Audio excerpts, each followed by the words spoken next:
এই যে বিদ্রোহী দল হঠাৎ করে এরকম জুম্মার নামাজের সময় হযরত ওসমান রাদিয়াল্লাহু তাআলা নামাজ পড়াইতেছিলেন, বয়ান দিতেছিলেন, ওই বিদ্রোহী দলটা দাঁড়ায় বিদ্রোহ ঘোষণা করলো মসজিদের ভিতরে। হযরত ওসমান রাদিয়াল্লাহু তাআলা ঘাবড়ে গেলেন, নামাজ শেষে বাড়িতে ঢুকলেন। বাড়িতে ঢোকার পরে তার বাড়িটাকে ওই বিদ্রোহী দলরা এরকমভাবে ঘেরাও করে রাখলো। কিতাবের মধ্যে আসছে 1 নয় 2 নয় 22 দিন পর্যন্ত, কোন রেওয়ায়েতে 40 দিনের কথা আসছে। বাড়ির ভিতরে চতুর্পাশে তারা ঘেরাও দিয়ে রাখলো, কাউকে ঢুকতেও দেয় না, বের হতেও দেয় না। ওসমান রাদিয়াল্লাহু তাআলা আনহু তিনি এরকমভাবে ঘরের ভিতরে নামাজ পড়তেছেন আর আফসোস করে পড়তেছিলেন। আহারে, একদিন রাসূল করিম সাল্লাল্লাহু আলাইহি ওয়াসাল্লাম ঘোষণা করলেন মসজিদের মধ্যে জায়গার সংকুলান হয় না, কে জায়গাটা, পাশের জায়গাটা কে খরিদ করে দিবে, আল্লাহ তাআলা তাকে জান্নাতের মধ্যে বাড়ি দিবেন।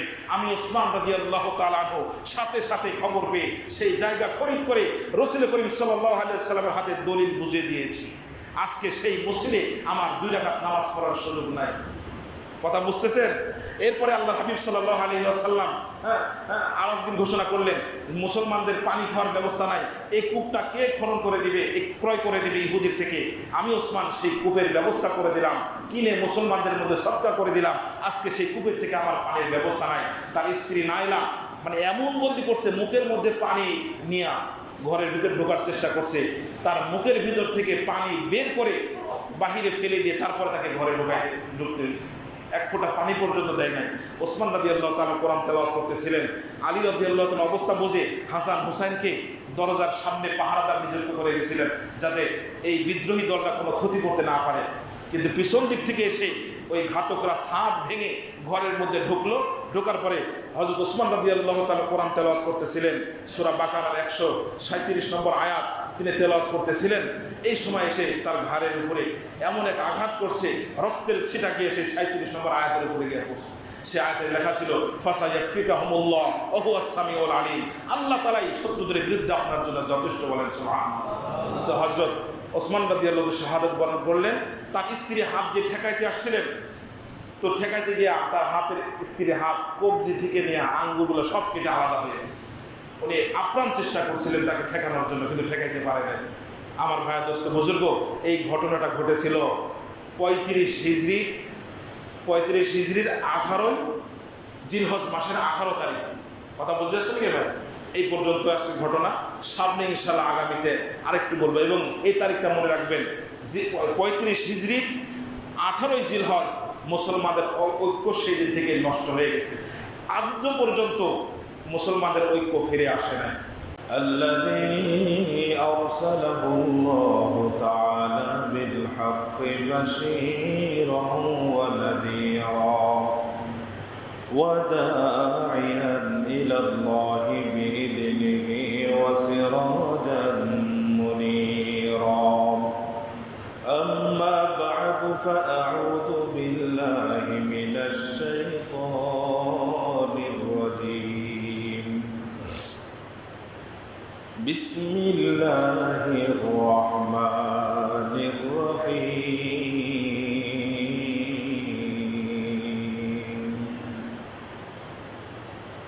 إن عدة الشهور عند الله 12 شهرا في كتاب الله يوم خلق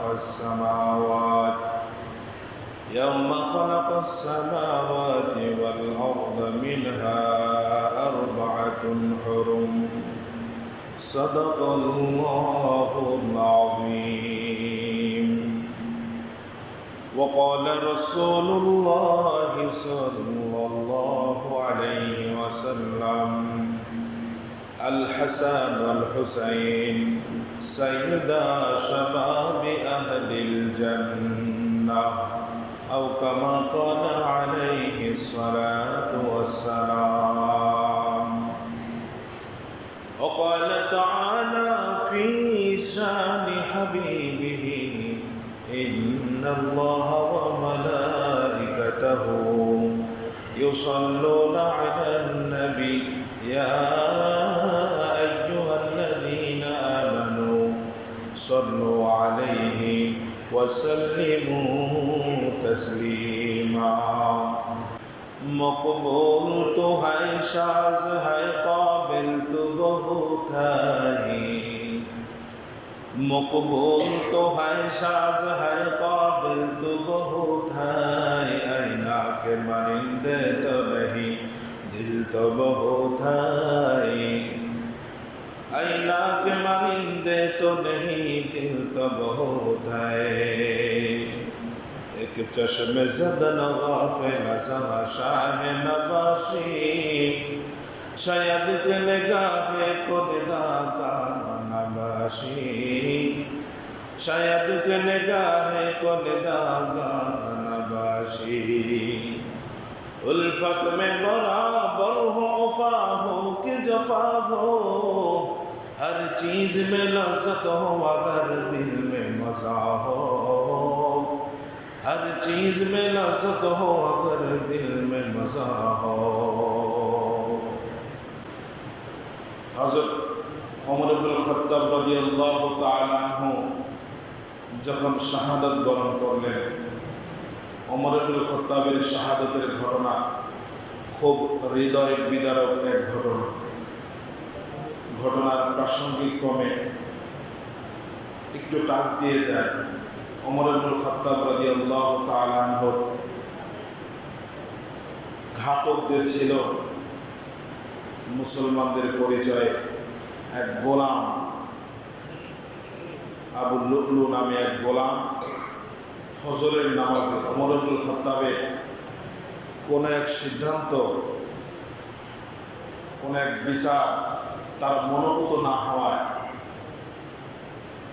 তো সে মনস্থ করেছিল নিজ হাতে আমিরুল মুমিনিন ওমর ইবনুল খত্তাব রাদিয়াল্লাহু তাআলা আনহুকে সে হত্যা করবে। নাউযুবিল্লাহি মিন যালিক।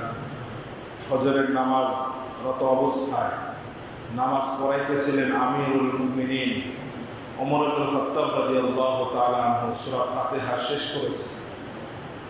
সূরা ফাতিহা চলাকালীন অবস্থায় সে তার চাদরের ভিতর থেকে ছুরি বের করে ওমর ইবনুল খত্তাব রাদিয়াল্লাহু তাআলা আনহুকে তিনটা আঘাত করল। নাভির নিচে এক আঘাত করলো, তার পাকস্থলী কেটে গেল। তিনি সাথে সাথে পেছন থেকে একজন সাহাবীকে টান দিয়ে সামনে দাঁড় করিয়ে দিলেন নামাজে, আর বললেন কতালানি আল কলব, এক কুকুর আমাকে হত্যা করে ফেলেছে। এই কথা বলে তিনি বেহুশ হয়ে গেলেন। আর সেই ঘাতক নামাজের থেকে যখন পালাইতেছিল ওমর ইবনুল খত্তাবকে আঘাত করে, যাওয়ার সময় যারা তাকে ধরতে গেছে উপস্থিত মুসল্লিদের মধ্যে অনেকজনকে সে চাকু দিয়ে আঘাত করতে করতে সেখান থেকে পালিয়েছে।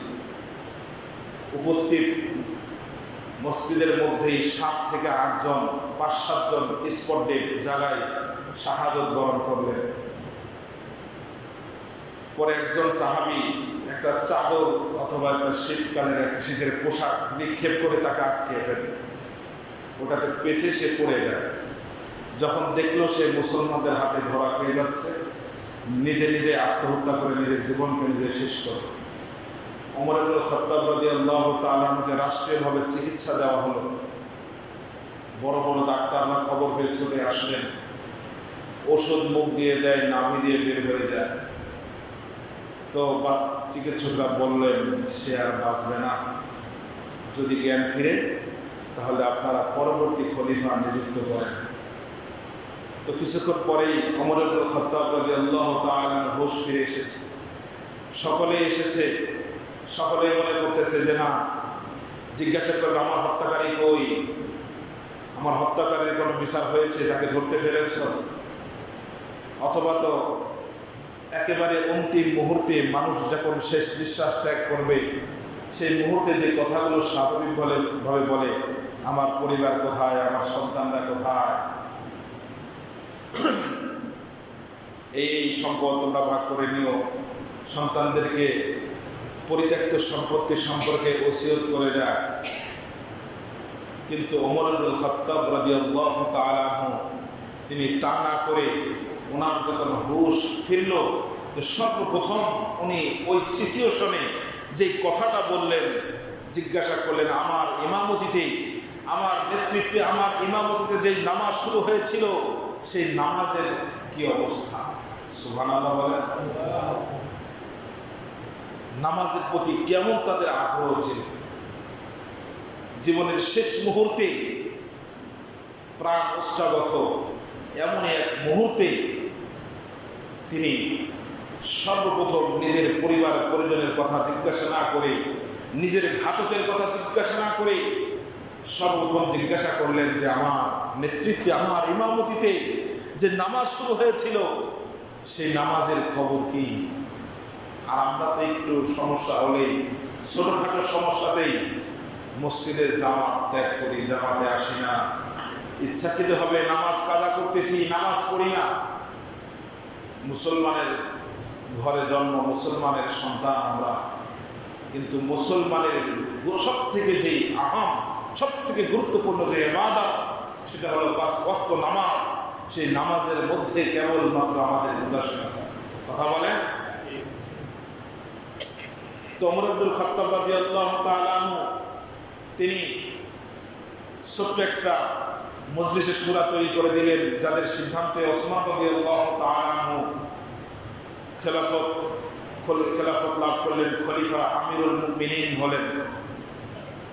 ওসমান রাদিয়াল্লাহু তাআলা আনহুর পরে হযরত আলী রাদিয়াল্লাহু তাআলা আনহু তিনি সম্মানিত বুদ্ধিমান কিছু সাহাবায়ে কেরাম তার হাতে বায়াত গ্রহণ করলেন। এরপরে আস্তে আস্তে সবাই তার হাতে বায়াত গ্রহণ করলেন।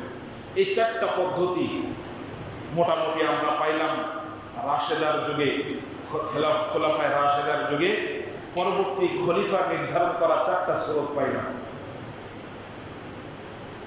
হযরত ওমর ইবনুল খাত্তাব রাদিয়াল্লাহু তাআলা আনহুর ইন্তেকালের পরে, এর আগে আপনাদেরকে বলেছিলাম যে ইহুদিরা আগ থেকে মদিনায় ছিল, সবসময় মুসলমানদের উপরে তারা ষড়যন্ত্র করত। এমনকি আল্লাহ রাসূল সাল্লাল্লাহু আলাইহি সাল্লামের বিরুদ্ধে তারা সবসময় ষড়যন্ত্রে লিপ্ত হতো।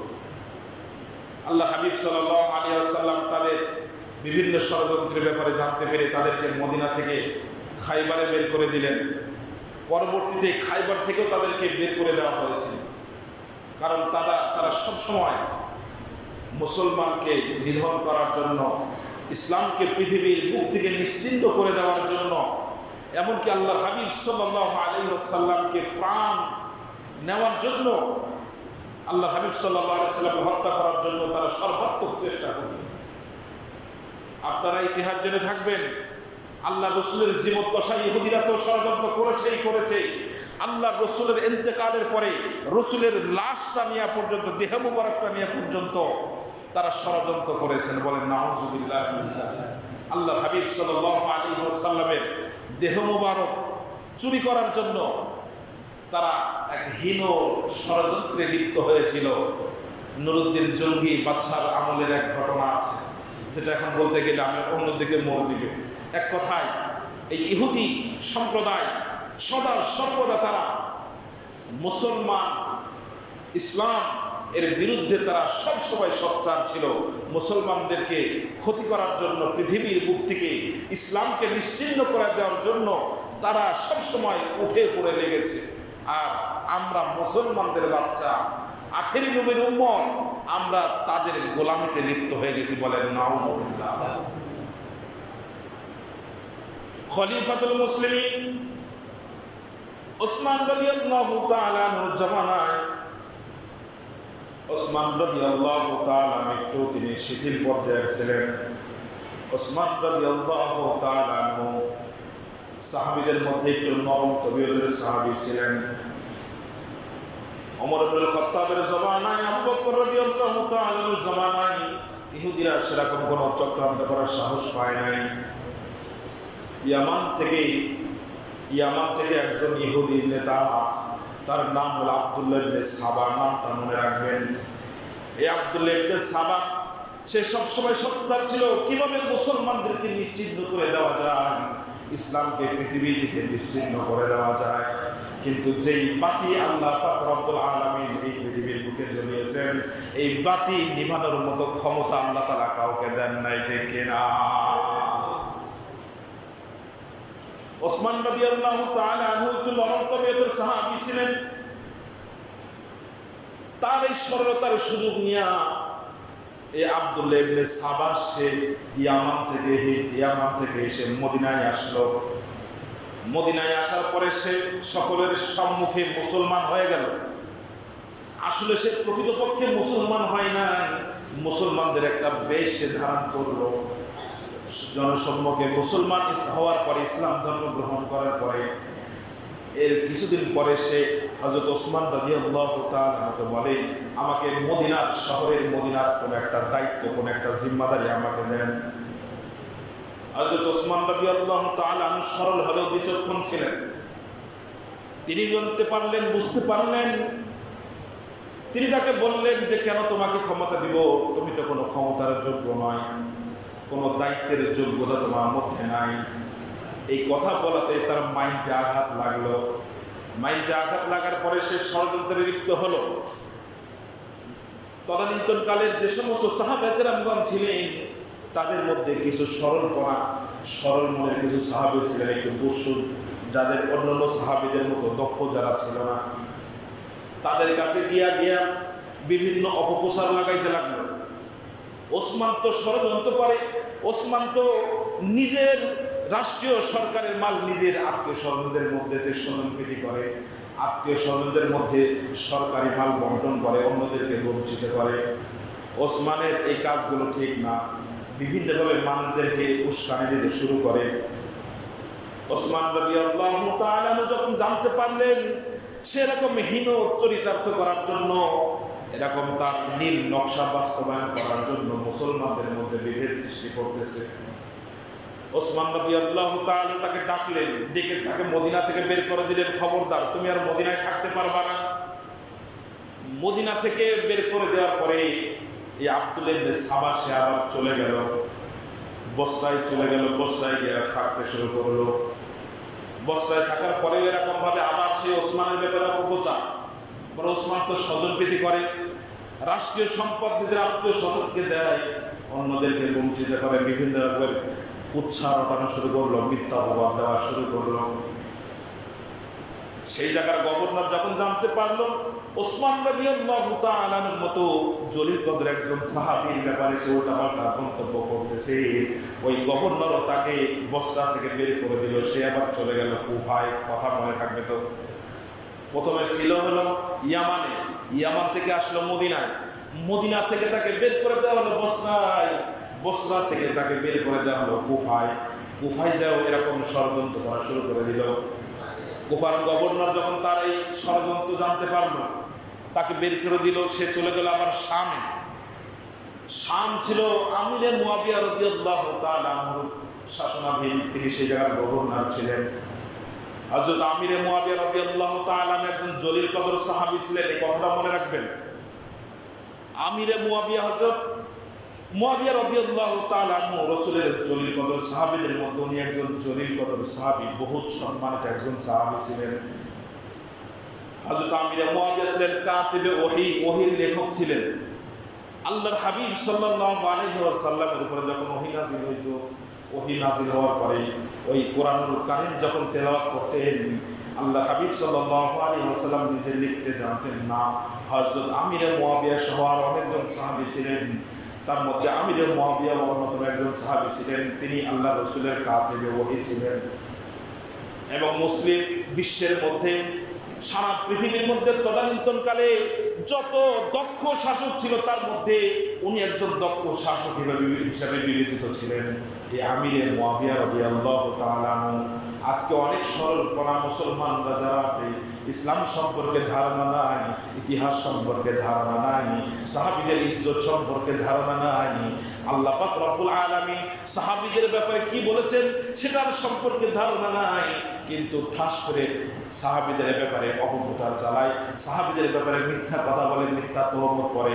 বাজার থেকে অল্প টাকার কিছু এরকম অনির্ভরযোগ্য বই খরিদ করে সাহাবীদের ব্যাপারে, তাদের ওই বইয়ের মধ্যে উল্টাপাল্টা লেখা থাকে, ওই বইগুলা পড়ে পড়ে সাহাবীদের ব্যাপারে অপপ্রচার করাইতে থাকে। এমন অনেক আছে, নাউজুবিল্লাহ বলেন। এখন এই আব্দুল্লাহ ইবনে সাবা, তার ব্যাপারে আমিরে মুয়াবিয়া যখন টের পাইল, আমিরে মুয়াবিয়া কিভাবে টের পাইল কিতাবের মধ্যে আসছে। বুজুর্গ সাহাবী হযরত আবু দারদা রাদিয়াল্লাহু তাআলার সামনে সে আব্দুল্লাহ ইবনে সাবা প্রথমত সে সাহস করলো না যে এখানে মুয়াবিয়ার মতো একজন সাহাবী যেখানে দায়িত্বশীল, এখানে উল্টাপাল্টা কিছু বলা যাবে না। কিন্তু কিছুদিন অবস্থান করার পরে সে সাহস করে একদিন বলল, আবু দারদা রাদিয়াল্লাহু তাআলাকে ডাক দিয়ে বললেন, হযরত ওসমান রাদিয়াল্লাহু তাআলার ব্যাপারে বিভিন্ন উল্টাপাল্টা বক্তব্য করলেন। এই উল্টাপাল্টা বক্তব্য শুনে আবু দারদা রাদিয়াল্লাহু তাআলা তাকে সাফ বলে দিলেন, তুমি কে? তোমার কথার মধ্যে তো আমি ইহুদিদের গন্ধ পাচ্ছি। বলেন সুবহানাল্লাহ। তোমার কথার মধ্যে কি পাইতেছি? ইহুদিদের গন্ধ পাইতেছি। তুমি কে? সে ভয় পেয়ে গেল। এই আব্দুল্লাহ ইবনে সাবা দেখলো না, এখানে কিছু করা যাবে না। আবার সাহস করে আরেকজন সাহাবী উবাদা ইবনে সামিত রাদিয়াল্লাহু তাআলা যার অনেক বর্ণিত হাদিস বুখারী শরীফ সহ কুতুবে সিত্তার মধ্যে অনেক হাদিস আছে, আন উবাদা ইবনে সামিত রাদিয়াল্লাহু আনহু, আন উবাদা ইবনে সামিত রাদিয়াল্লাহু তাআলা আনহু, এরকম অনেক হাদিস বর্ণিত আছে। উবাদা ইবনে সামিতের কাছে যখন ওসমানের ব্যাপারে আবার কুচ্ছা রটনা করা শুরু করে দিল, উবাদা ইবনে সামিত রাদিয়াল্লাহু তাআলা কোনো কথা না বলে সাথে সাথে তার হাতটা ধরে এক টান দিয়ে নিয়ে চলে গেছে হযরত মুয়াবিয়া রাদিয়াল্লাহু তাআলার কাছে।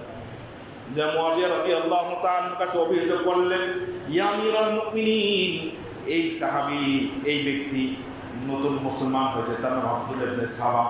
সে তো হযরত ওসমান রাদিয়াল্লাহু তাআলা আমাদের আমির ওসমান রাদিয়াল্লাহু তাআলার ব্যাপারে উল্টাপাল্টা বক্তব্য দিচ্ছে। হযরত মুয়াবিয়া রাদিয়াল্লাহু তাআলা গভর্নর থাকা অবস্থায় সে বুঝতে পারলেন যে তার মধ্যে সমস্যা, তাকে সেখান থেকেও বের করে দিয়েছে। সে আবার সেখান থেকে চলে গেল মিশর। কথা মনে আছে? ছিল কোথায়? ইয়ামান। ইয়ামান থেকে আসলো কোথায়? মদিনা। মদিনা থেকে আসলো কোথায়? বসরায়। বসরা থেকে কুফা। কুফা থেকে চলে গেল কোথায়? শাম। শামের থেকে হলো মিশর। এই মিশরের থেকেই এই যে 10 মুহররম উপলক্ষে যত রকমের কুসংস্কার আর বেদাত, এটার এই উদ্ভাবনায় এটা শুরু হয়েছিল মিশর থেকে। কথা বুঝে আসছে নাকি ভাই? তো মিশরে সে চুপে চাপে থাকতে থাকলো, আর তার মিশন বাস্তবায়ন করার জন্য মোটামুটি সে লম্বা সময় সে মিশরে থাকলো। কিন্তু এক সময় মিশরের গভর্নরের হাতেও সে ধরা পড়ে যায়। পরবর্তীতে মিশরের গভর্নর যখন তাকে বের করে দিল, এখন সে আর একানা, সে তার বিরাট আকারে একটা দল তৈরি করে ফেলেছে যারা উসমানের খেলাফতকে তারা মেনে নিচ্ছে না। বড়সড় একটা দল যারা বিদ্রোহ করার জন্য তৈরি। সব দলবল নিয়ে মোটামুটি কুফা আর বসরায় কিছু সময় থাকার কারণে সেখানেও মোটামুটি কিছু সমর্থন তার তৈরি হয়েছে। এই আব্দুল্লাহ ইবনে সাবা সে চলে গেল আবার মদিনার পাশে, মদিনার বাহিরে এসে বসবাস করা শুরু করে দিল তার দলবল নিয়ে। থাকতে থাকলো আর অপপ্রচার চালাইতে শুরু করলো। আবার যখন ওসমান রাদিয়াল্লাহু তাআলা তার ব্যাপারে জানতে পারলেন, জানার পরে তাকে ডাকাইলেন, এদিকে আসো, কি ব্যাপার, তোমার কি হয়েছে? সে তার সাঙ্গ পাঙ্গ সবাইকে নিয়ে দল নিয়ে ওসমান রাদিয়াল্লাহু তাআলার দরবারে হাজির হয়ে বলতেছেন, আপনার ব্যাপারে 4টা অভিযোগ আছে। এর মধ্যে একটা অভিযোগ হলো আপনি কম বয়স্ক, আপনি 1 নম্বর স্বজনপ্রীতি করেন, আপনি রাষ্ট্রীয় কোষাগারের মাল আত্মসাৎ করেন। নাউজুবিল্লাহ বলেন। ওসমান রাদিয়াল্লাহু তাআলা বললেন, শোনো, আল্লাহ তাআলা আমাকে যথেষ্ট সম্পদ দান করেছেন, ধন দৌলত দান করেছেন, আমার রাষ্ট্রীয় সম্পদের কোনো প্রয়োজন নাই। আজ পর্যন্ত আমি যতদিন দায়িত্বে নিয়োজিত আছি, এর মধ্যে কোনোদিন আমি আজ পর্যন্ত একটা মাসও রাষ্ট্রীয় সম্পদ থেকে আমি আমার বেতনটা পর্যন্ত গ্রহণ করি নাই, আর তুমি আমাকে অপবাদ দিচ্ছ। যখন প্রমাণিত হলো যে ওসমান রাদিয়াল্লাহু তাআলা রাষ্ট্রীয় সম্পদ তিনি আত্মসাৎ করেন না, তারপরে দ্বিতীয় প্রশ্ন ছড়িয়ে দিল, বলে আপনি অল্প বয়স্ক মানুষদেরকে বিভিন্ন জায়গায় গভর্নর নিযুক্ত করেন। তখন ওই সাহাবী হযরত ওসমান গনি রাদিয়াল্লাহু তাআলা বললেন, এটা তো রাসূলের জমানায় রাসূলই নিজেই করেছেন। যখন কোনো সাহাবীদের মধ্যে যোগ্যতা পেয়েছেন, তখন ওই ছোট সাহাবী বয়স কম হলেও বড় বড় সাহাবীদের মধ্যে তাকে নেতৃত্ব স্থানে বানাইয়া বিভিন্ন জিহাদের মধ্যে তাকে পাঠিয়ে দিয়েছেন। বলো, আরে এই প্রশ্নটা তো টিকতেছে না। এখন প্রশ্ন ছড়ে দিল, আফ্রিকা বিজয় করে আসছে যে সাহাবী, সেই সাহাবীকে আপনি কি দেন? তাকে অর্থ সম্পদ, তাকে তার পুরস্কারটা বেশি দিয়ে ফেলেছে। আচ্ছা ঠিক আছে, পুরস্কার বেশি দেওয়া হয়ে গেছে, তো ঠিক আছে, তার থেকে পুরস্কার ফিরে নেওয়া হবে। এরকম আরেকজন সাহাবীর কথা বলছে, বলে তাকে আপনি মদিনায় ঢুকতে দিয়েছেন, কেন তাকে মদিনায় থাকতে দিয়েছেন? তো বললেন, আল্লাহ রাসূল তো কাউকে, কোনো মুসলমানকে মদিনা থেকে বের করে নাই, তো আমি তাকে কেন বের করব? এক কথায় চারটা প্রশ্ন, তার চারটা প্রশ্নের বানচাল প্রমাণিত হয়ে গেছে, কোনো প্রশ্ন টিকে নাই। সে অপমানিত হয়ে সেখান থেকে চলে গেল। যাওয়ার পরে দেখলো যে এই ষড়যন্ত্র টিকলো না, সে নতুন করে নতুন কৌশল আঁকলো। সে একটা চিঠি লিখলো, যে চিঠির মধ্যে লেখা মিশর থেকে যাদেরকে নিয়ে আসছিল, মনে আছে তো ঘটনা, মিশর থেকে যাদেরকে নিয়ে আসছে, চিঠিটা লেখা ওসমান রাদিয়াল্লাহু তাআলার পক্ষ থেকে লেখা, কিন্তু লিখছে হলো কে? আব্দুল ইবনে সাবাই। মূলত চিঠি ওসমানের না। এই চিঠির মধ্যে লেখা মিশরীয়রা যখন মিশরে যাবে প্রত্যেককে ধরে ধরে হত্যা করবে। তো এই চিঠিটা নিয়ে সর্বপ্রথম আলী রাদিয়াল্লাহু তাআলার কাছে গেছে। আলী রাদিয়াল্লাহু তাআলাকে বলল, দেখেন এই চিঠির মধ্যে এটা লেখা। আলী রাদিয়াল্লাহু তাআলার ব্যাপারে আল্লাহ রাসূল বলছেন, আনা মদিনাতুল ইলমি ওয়া আলীউন বাবুহা, আমি হলাম জ্ঞানের শহর, আর সেই শহরের দরজা হল হযরত আলী রাদিয়াল্লাহু তাআলা। আলী রাদিয়াল্লাহু তাআলা জ্ঞান সম্বলিত তার একাধিক বিচার কার্য আছে, যেগুলো বলতে গেলে সবাই সংকলন হবে না। তো আলী রাদিয়াল্লাহু তাআলা প্রথমেই বুঝে ফেলেছেন এটা ষড়যন্ত্র, এটা ওসমানের চিঠি নয়, এটা একটা ষড়যন্ত্র। তিনি সাথে সাথে একটা বুদ্ধি করলেন। কি বুদ্ধি? মিশরীয়দেরকে বের করে দিয়ে যারা কুফার বসরা থেকে এসেছিল তাদেরকে বলতেছে, তোমাদের ব্যাপারে, মিশরীয়দের ব্যাপারে একটা ফরমান জারি হয়েছে, তাদেরকে হত্যা করতে হবে তারা ফিরে গেলে, এটা তোমরা জানো? বলে, হ্যাঁ আমরা জানি। তখন সাথে সাথে এটা প্রমাণিত হয়ে গেল, চিঠি আসছে ওসমানের থেকে, তাহলে তোমরা বুঝলা কিভাবে? তখন ওসমান, আলী রাদিয়াল্লাহু তাআলা বললেন, এটা তোমাদের কুফা বসরা আর মিশরীয়দের ষড়যন্ত্র ছাড়া আর কিছু না। কথা বুঝে আসছে নাকি ভাই? তো এরপরে হযরত ওসমান রাদিয়াল্লাহু তাআলার ব্যাপারে তারা তো সবসময় চেষ্টা চলমান রাখলো। শেষমেশে আব্দুল ইবনে সাবাই সে আলীর কাছে গিয়ে বলতেছে, আচ্ছা আলী, আপনি হলেন হাশেমি বংশে, আপনি হলেন ফাতিমা রাদিয়াল্লাহু আনহার স্বামী, আপনি হলেন হাসান হুসাইনের বাবা, যে হাসান হুসাইন হলো জান্নাতি যুবকদের সর্দার, আর ওসমান তো হলো উমাইয়া বংশের। তো আপনি থাকতে ওসমান কিভাবে খলিফা হতে পারে? এই কথাটা ওসমান আলী রাদিয়াল্লাহু তাআলা যদিও সাথে সাথে ফিরত দিয়েছেন, বলছে না সেই যোগ্য, কিন্তু অন্য অন্য সরলপ্রণা কিছু মানুষ, সরলমনা কিছু সাহাবী, তাদের ভিতরে কথা ঢুকে গেল। কথা তো ঠিকই, হাশিমি বংশ, নবীর বংশ থাকতে উমাইয়া বংশের লোক খলিফা হয় কিভাবে আল্লাহ রাসূলের পরে? তো এইভাবে ষড়যন্ত্র চলতে থাকলো। চলে আসলো হজের মাস। এই হজের মাস আসার পরে বড় বড় সাহাবিয়া, আম্মাজান হযরত আয়েশা সিদ্দিকা রাদিয়াল্লাহু আনহা পর্যন্ত সবাই হজে চলে গেলেন। হজে যাওয়ার পরে এই যে বিদ্রোহী দল হঠাৎ করে এরকম জুম্মার নামাজের সময় হযরত ওসমান রাদিয়াল্লাহু তাআলা নামাজ পড়াইতেছিলেন, বয়ান দিতেছিলেন, ওই বিদ্রোহী দলটা দাঁড়ায় বিদ্রোহ ঘোষণা করলো মসজিদের ভিতরে। হযরত ওসমান রাদিয়াল্লাহু তাআলা ঘাবড়ে গেলেন, নামাজ শেষে বাড়িতে ঢুকলেন।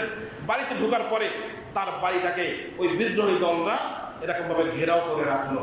কিতাবের মধ্যে আসছে 1 নয় 2 নয় 22 দিন পর্যন্ত, কোন রেওয়ায়েতে 40 দিনের কথা আসছে।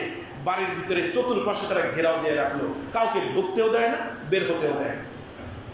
ওসমান রাদিয়াল্লাহু তাআলা আনহু, তিনি এরকমভাবে ঘরের ভিতরে নামাজ পড়তেছেন আর আফসোস করে পড়তেছিলেন। আহারে, একদিন রাসূল করিম সাল্লাল্লাহু আলাইহি ওয়াসাল্লাম ঘোষণা করলেন, মসজিদের মধ্যে জায়গার সংকুলান হয় না, কে জায়গাটা, পাশের জায়গাটা কে খরিদ করে দিবে, আল্লাহ তাআলা তাকে জান্নাতের মধ্যে বাড়ি দিবেন। আমি ওসমান রাদিয়াল্লাহু তাআলা আনহু সাথে সাথে খবর পেয়ে সেই জায়গা খরিদ করে রাসূল করিম সাল্লাল্লাহু আলাইহি ওয়াসাল্লামের হাতে দলিল বুঝিয়ে দিয়েছি। আজকে সেই মসজিদে আমার 2 রাকাত নামাজ পড়ার সুযোগ নাই। কথা বুঝতেছেন? এরপরে আল্লাহ হাবিব সাল্লাল্লাহু আলাইহি ওয়াসাল্লাম আরেকদিন ঘোষণা করলেন, মুসলমানদের পানি খাওয়ার ব্যবস্থা নাই, এই কূপটা কে খনন করে দিবে, ক্রয় করে দিবে ইহুদির থেকে। আমি ওসমান সেই কূপের ব্যবস্থা করে দিলাম, কিনে মুসলমানদের মধ্যে সদকা করে দিলাম। আজকে সেই কূপের থেকে আমার পানির ব্যবস্থা নাই। তার স্ত্রী নাইলা মানে এমন বন্দি করছে, মুখের মধ্যে পানি নিয়ে ঘরের ভিতর ঢোকার চেষ্টা করছে, তার মুখের ভিতর থেকে পানি বের করে বাহিরে ফেলে দিয়ে তারপর তাকে ঘরে ঢুকতে হয়েছে। 1 ফোঁটা পানি পর্যন্ত দেয় নাই। ওসমান রাদিয়াল্লাহু তাআলা কোরআন তেলাওয়াত করতেছিলেন। আলী রাদিয়াল্লাহু তাআলা অবস্থা বুঝে হাসান হুসাইনকে দরজার সামনে পাহারাদার নিযুক্ত করে গেছিলেন, যাতে এই বিদ্রোহী দলটা কোনো ক্ষতি করতে না পারে। কিন্তু পিছন দিক থেকে এসে ওই ঘাতকরা ছাদ ভেঙে ঘরের মধ্যে ঢুকলো। ঢোকার পরে হযরত ওসমান রাদিয়াল্লাহু তাআলা কোরআন তেলাওয়াত করতেছিলেন, সূরা বাকারার 137 নম্বর আয়াত তিনি তেলাওয়াত করতেছিলেন। এই সময় এসে তার ঘাড়ের উপরে এমন এক আঘাত করছে, রক্তের ছিটা গিয়ে সেই 37 নম্বর আয়াতের উপরে গিয়ে পড়ছে।